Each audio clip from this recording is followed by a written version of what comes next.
Live from New Delhi, you're watching DD India Live, India's voice to the world. I'm Abhishek Mahajan. Coming up in the next 30 minutes.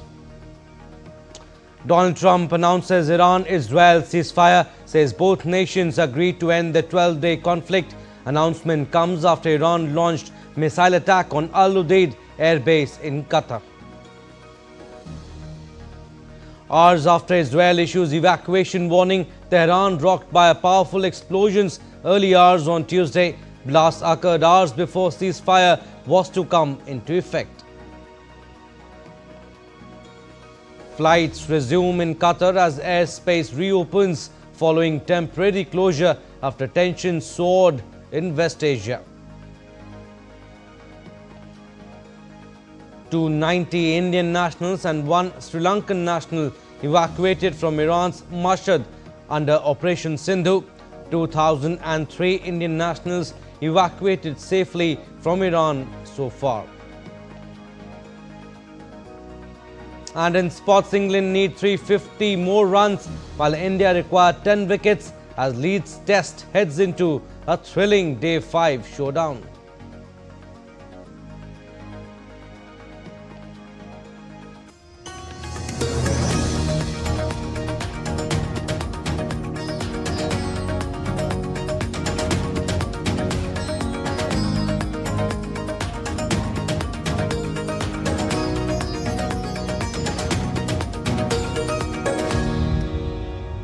Alright, big news we are tracking on DD India Live. US President Donald Trump has announced the end of 12-day conflict, saying Iran and Israel have agreed to a staggered ceasefire beginning Tuesday that would bring about an official end to the conflict.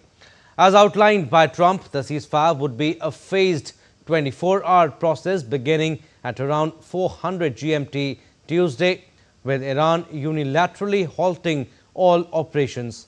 Israel would follow suit 12 hours later. Writing on Monday evening on his Truth Social platform, Trump said, and I quote him here, "Congratulations to everyone. It has been fully agreed by and between Israel and Iran that there will be a complete and total ceasefire in approximately 6 hours from now, when Israel and Iran have wound down and completed their in-progress final missions for 12 hours, at which point the war will be considered ended. Officially, Iran will start the ceasefire, and upon the 12th hour, Israel will start the ceasefire, and upon the 24th hour, an official end to the 12-day war will be saluted by the world. During each ceasefire, the other side will remain peaceful and respectful." However, Iranian Foreign Minister Abbas Araghchi said early on Tuesday that there was no agreement on any ceasefire between Israel and Iran. He, however, added that if Israel stopped its illegal aggression against the Iranian people no later than 00:30 GMT on Tuesday, Iran had no intention of continuing its response afterwards. Araghchi said the final decision on the cessation of our military operations will be made later. Meanwhile, any comment from Israel on ceasefire is still awaited. Meanwhile, a series of powerful explosions rocked Tehran early Tuesday morning. Warplanes buzzed overhead as explosions shook the north and center of Iran's capital around 23:30 GMT. The blast occurred just hours before a staggered ceasefire was due to take effect, with Iran unilaterally halting all operations, according to an announcement by Donald Trump.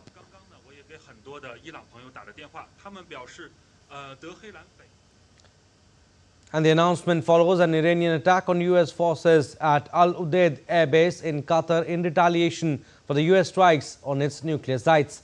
The Qatari authorities said short-range and medium-range ballistic missiles were fired from Iran, which were successfully intercepted by the authorities.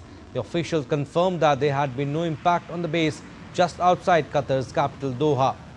Iran's Foreign Minister Abbas Araghchi later added that the country is ready to respond again if the US takes any further action.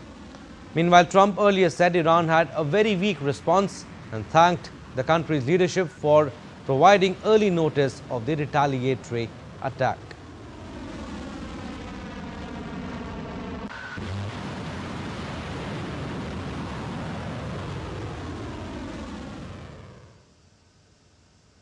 Earlier on Monday, U.S. Vice President J.D. Vance said Iran was no longer able to build a nuclear weapon after U.S. strikes destroyed its infrastructure. He said that equipment required for building the infrastructure have been destroyed. Now, Iran is incapable of building a nuclear weapon with the equipment they have because we destroyed it. So that's a very, very big thing. And I think that's what the president is really trying to figure out here, is to build a long-term settlement here to where we can have peace in the region, where our regional allies and, of course, the American people, most importantly, can be secured, but where we can ensure that the destruction of the Iranian nuclear program that has already happened is not something they try to rebuild. Oil prices have continued to tumble following President Trump's announcement of a ceasefire. The global benchmark, Brent crude, has dropped another 4% to just over $68 a barrel. That follows a 7% drop in Monday's trading session. Oil prices are now lower than 12 June, when Israel first launched an attack on Iran.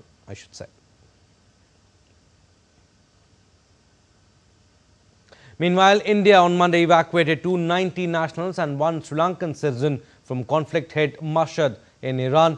With a fresh batch of evacuees, India has brought back 2,003 Indians from Iran so far.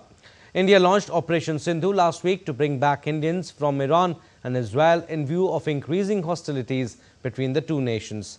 Indians in affected Iranian cities such as Tehran have been relocated to safer areas within the country by officials of the Indian Embassy in Tehran. Additionally, authorities have moved some Indian nationals to safer locations within Iran or to neighboring areas for onward travel to India. In Israel, India is evacuating its nationals through land routes to Jordan and Egypt, followed by a flight to India.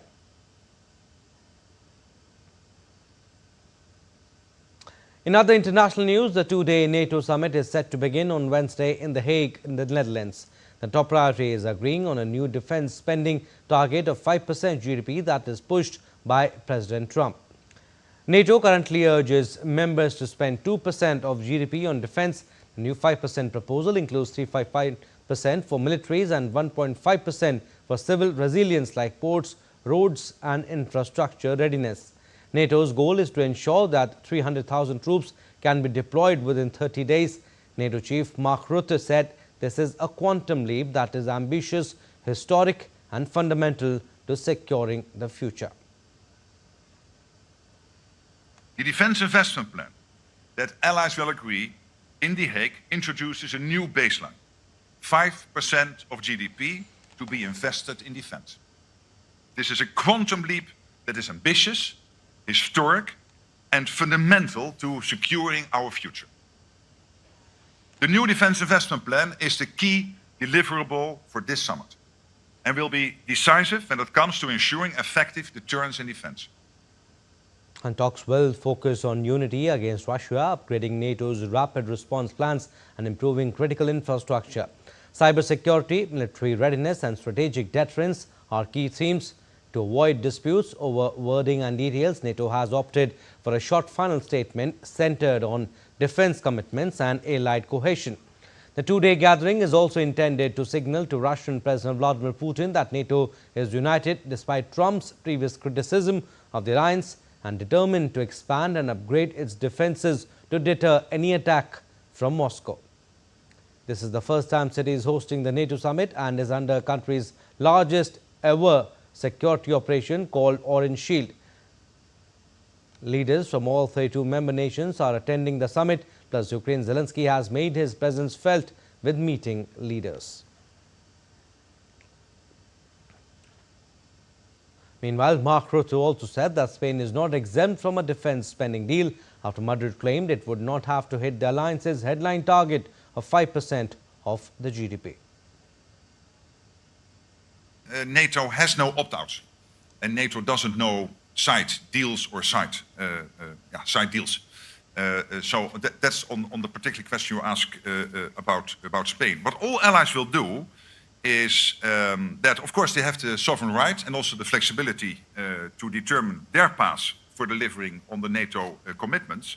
That means how much they will spend annually, and this is exactly what we are doing. The big difference from the Welsh pledge in 2014 is this, that there will be annual reports on what nations are spending. There will be regular reviews on what is happening. UK Prime Minister Keir Starmer announced Britain's commitment to spend 5% of its economic output on defence. Starmer had in February pledged to increase core UK defence spending to 2.5% of GDP by 2027 and 3% sometime in the early 2030s. Now, Ukrainian President Volodymyr Zelensky and British Prime Minister Keir Starmer announced a new defence co-production initiative on Monday during a short visit by the Ukrainian president to London to discuss his country's defence against Russia. The trip comes on the eve of a NATO summit in The Hague, which Zelensky is due to attend. The two leaders announced the deal in the garden of Starmer's Downing Street residence, where they also met Ukrainian troops being trained in Britain. Speaking alongside Starmer, Zelensky said the deal would help strengthen both nations as he thanked Britain for its support in the conflict against Russia. Well, Starmer said both had an excellent bilateral meeting and agreed an industrial military co-production agreement. And the good result of today's our meeting is this additional decision of co-production.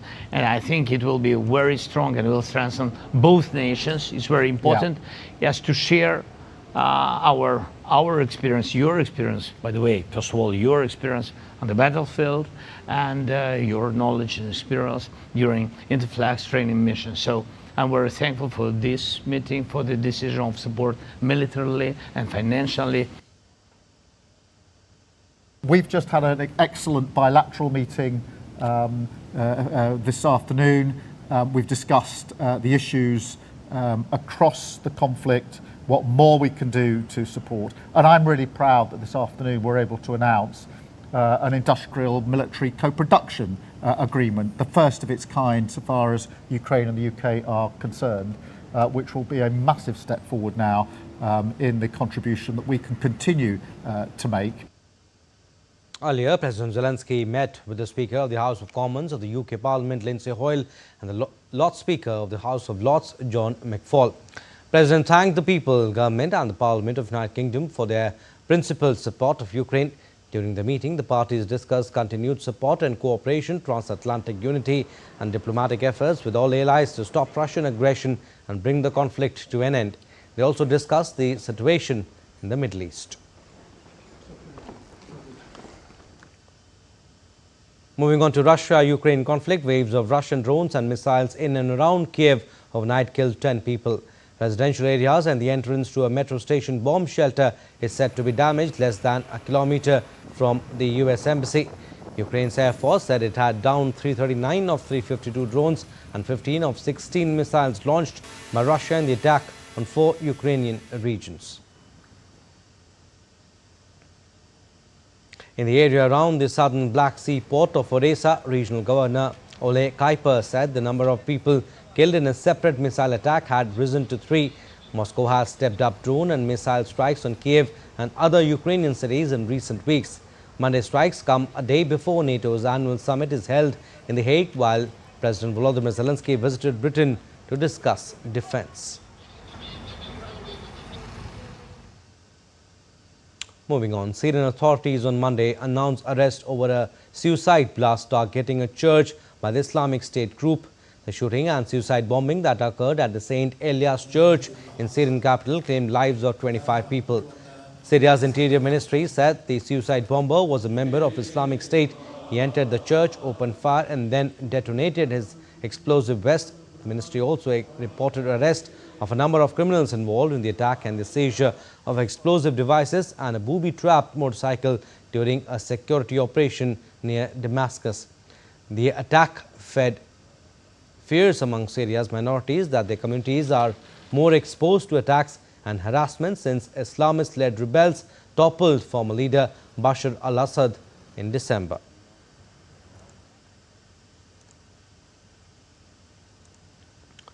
The Vera C. Rubin Observatory in Chile released its first images of deep space on Monday, sparking excitement among astronomers worldwide. Captured by the world's largest digital camera, the image showcased millions of galaxies, stars and asteroids. The observatory perched atop Cerro Pechon at 8,900 feet, captured stunning panoramas and time-lapse videos. One remarkable image presents a panoramic view of the Virgo galaxy cluster displaying an array of celestial objects, while another composite image captures the Trifid and Lagoon nebulae glowing in vivid pink against a red-orange backdrop. In nearly 10 hours of observation, Rubin also identified 2,104 previously unknown asteroids within the solar system, including 7 near-Earth objects, all confirmed as harmless to the planet.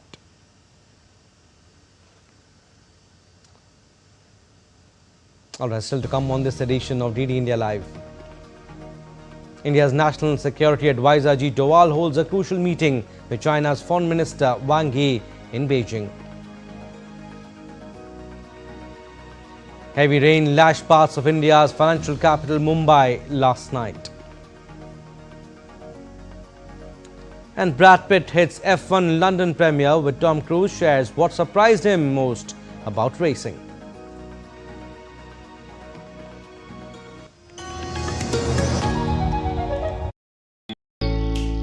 Jharkhand will mesmerize you with majestic nature, rich heritage and colorful culture.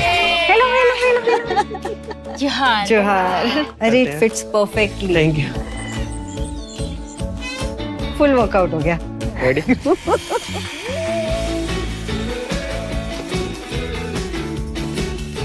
Postcards from Jharkhand on National Geographic.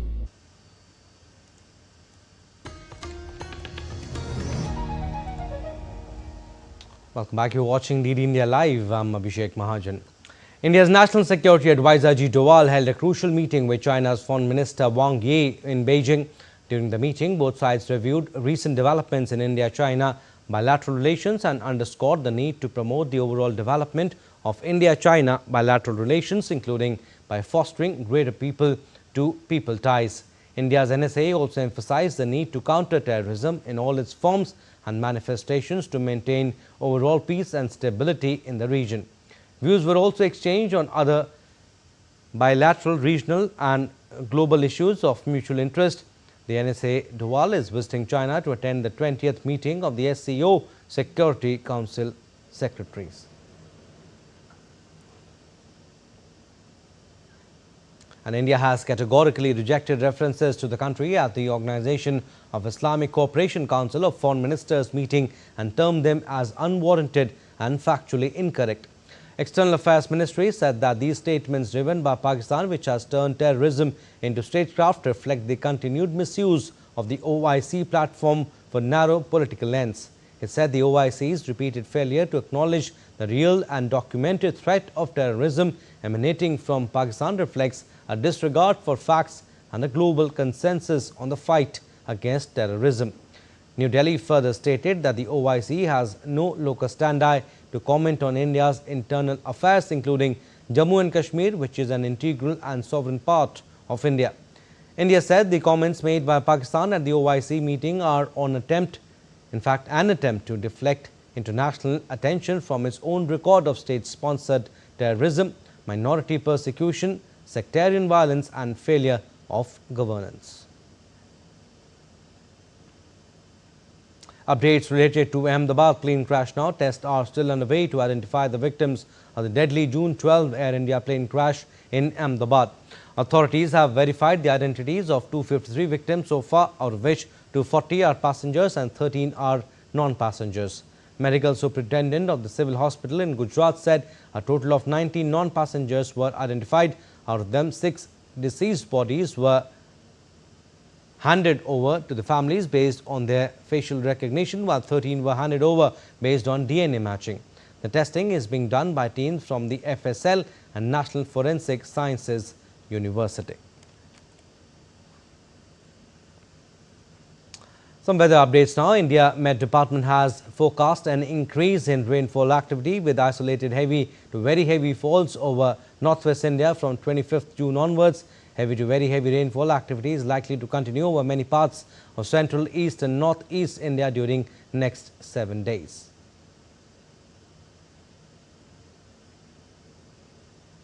And monsoon is expected to hit the national capital on Tuesday, a few days earlier than usual, with the India Met Department placing the national capital under a yellow alert for rain and thunderstorms throughout the day. IMD has said that weather conditions are favourable for the monsoon to advance into more parts of Rajasthan, Punjab, Haryana, Chandigarh and Delhi. Typically, the southwest monsoon reaches Delhi around June 30th. In heavy rain lashed parts of India's financial capital, Mumbai last night. The heavy rain comes as Mumbai continues to experience a variable monsoon season, with meteorologists forecasting more scattered showers over the coming days. India Met Department had issued advisory of heavy to very heavy rainfall at isolated places over West Madhya Pradesh, Bihar, Jharkhand, Odisha, Chhattisgarh, West Bengal and Sikkim in the coming days.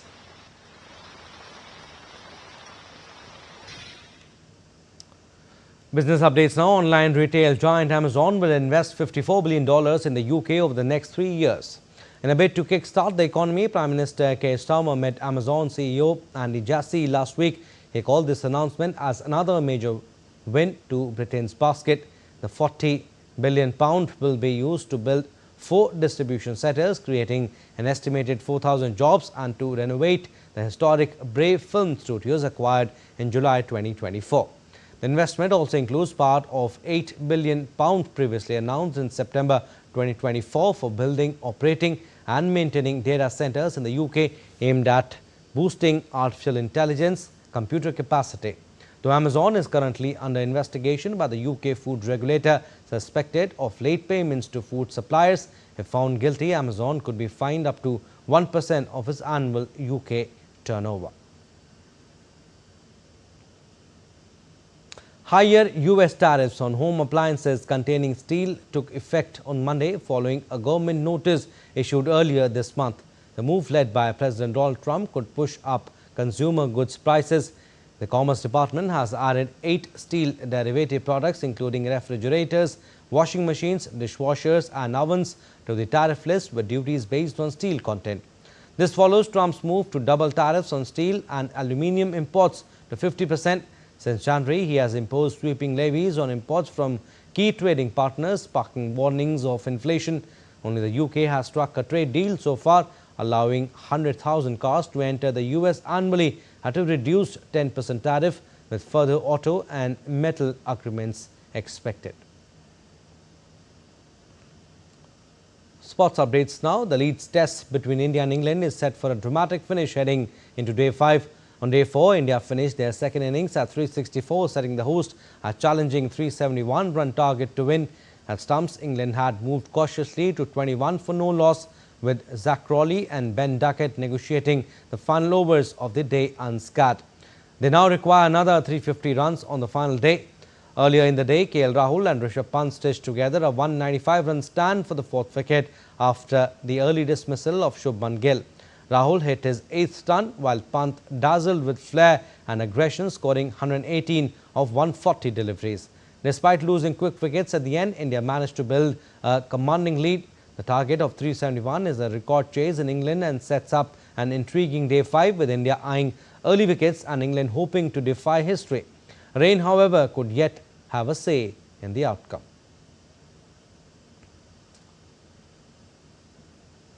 Hollywood star Brad Pitt, joined by co-stars Damson Idris and Kerry Condon, walked the red carpet at the European premiere of the high-octane racing drama F1 in London on Monday. In the film, Pitt portrays Sonny Hayes, a rebellious former driver who returns to Formula 1 to support a struggling team and mentor its rookie talent. F1, distributed by Warner Brothers, hits theatres globally starting Wednesday. Its North American release, alongside debuts in India, Japan, Spain and other countries, follows on Friday. Adding to the star power, actor Tom Cruise made a surprise appearance at the premiere, where he was seen greeting Pitt, Formula 1 CEO Stefano Domenicali and film's director Joseph Kosinski. Alright, that's all we have in this edition of DD India Live, but do let us know your thoughts on the news of the day. For those on the go, you can get all the latest news and updates from India and across the world on DD India mobile app. The app is available on both Android and iOS. Scan the QR code on the screen to download now. And we'll be back with more news as it breaks here on DD India. I'm Abhishek Mahajan. From all of us here in Delhi, thanks for watching DD India Live.